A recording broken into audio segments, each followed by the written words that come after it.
27.212. That was your fastest lap of the session. All right, let's take a look at that. So this will be first lap, hot lap, because you have a really long out lap to make this work. Maybe drag or brake a bit if you're worried about putting heat in your tires, but it shouldn't matter too much. So setting up for the lap here, I'm going to start right by the wall, and we're just going to ride the brake until the car rotates back down the hill. We need to get this car driving down the hill.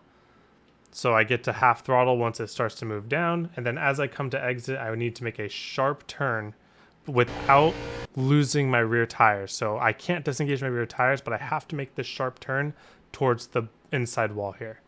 So I'm really aiming to run over this yellow and start finish line intersection here. We'll drive over that. We'll aim at the inside wall. We'll drive next to that. And now we'll aim at the blue and yellow line intersection right here.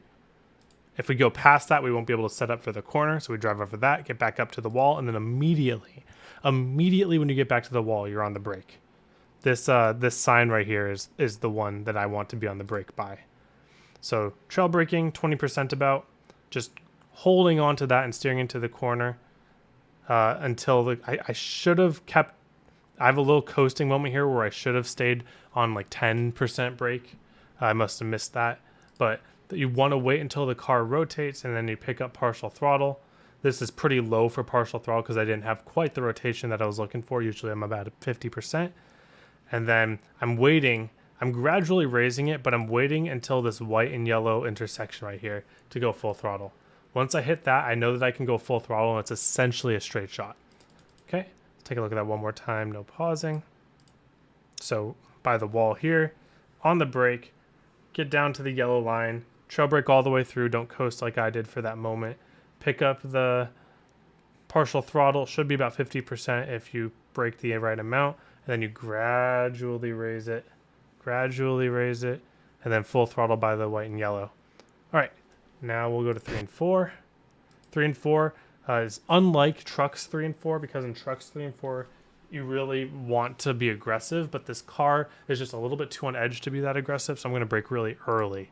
So I'm braking, I don't even know, man. These two cones, if you can see the two red cones right there, brake at those, and then aim for the inside wall, and then turn in and make the yellow line. Once you make the yellow line, you can start rolling back to the throttle.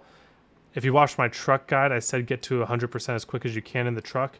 Here in Xfinity, you're going to have to hold that half throttle for a little bit until you can kind of see the exit of the corner. Once you can see the exit of the corner, you're free to go full throttle. Car's just a little bit more on edge, will spin out a lot easier in 3 and 4. So you want to still use all your real estate, but you don't want to ask too much out of the rear tire. So brake all the way to the yellow, pick up your throttle immediately, half throttle, start picking it up. Once you're able to unload the wheel, go to full throttle and just use up all the real estate that you have.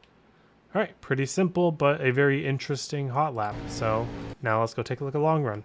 All right, now let's talk about long run. So if you've already watched the truck video, this car is a lot less grip than the truck video, so it's gonna mean that we have a lot more throttle control going on. And this car hates the dog leg, like hates it. Like it'll bottom out, it'll yell at you. Like I don't recommend taking the dog leg at all unless you're like on a restart, middle of a heated battle, something like that. But yeah, this car does not like the dog leg. If you take it consistently, I think it'll damage your car. That's how bad it dislikes it. But yeah, what I really like doing is just hugging the bottom here. I'm a Phoenix bottom hugger type of guy. This track really rewards not overdriving your throttle, like being a little conservative on your throttle control. So I don't even go full throttle in this car until like almost at the very exit of 1 and 2. I brake early for 3 and 4, so I make sure that I get the bottom, and I'll start throttling up pretty darn early, but I'm not going to go full throttle till I'm like almost at exit. 27.57. You'll notice most of the time I'm losing in these laps is coming from the dog leg. So it's 2/10. If you really need to make up 2/10 on somebody, like desperately, then go ahead. But the older your tires are, the less time you'll make up by taking the dog leg because of just the transitions and how much you'll slide during them. I don't think if I had a car within or outside of like half a second of me, I would even consider doing it. because you'll notice in the long run too, when people take the dog leg, they try for too much, and then they end up not being set up for turn 1 and messing that up. But really what you should be working on is this smoothness, this consistency of getting to the bottom in both corners. 1 and 2, you'll have to be a lot more patient getting back to your throttle than 3 and 4, but both corners you'll have to be very patient getting to 100%. You don't want to go to 100% throttle before your car can handle it. So you see, I'll roll on to half throttle really early. I'll even let the car slide up a bit, but I'm not going to force that 100% until the very end, and I got back to throttle earlier there talking about it. But you probably want to, if that's happening to you, if you're sliding up too early, then that just means you have to brake for longer. Same with right here. It seems like the right front is going to wear off this car first, which is all the more reason just to be very patient on your braking and throttle inputs. So now I'm going to hold my brake a little longer than I think, and then I'll just gradually roll back into throttle and drive back up the track, and that fixes it. So if you're sliding up too early, brake for longer. Don't brake more, brake for longer.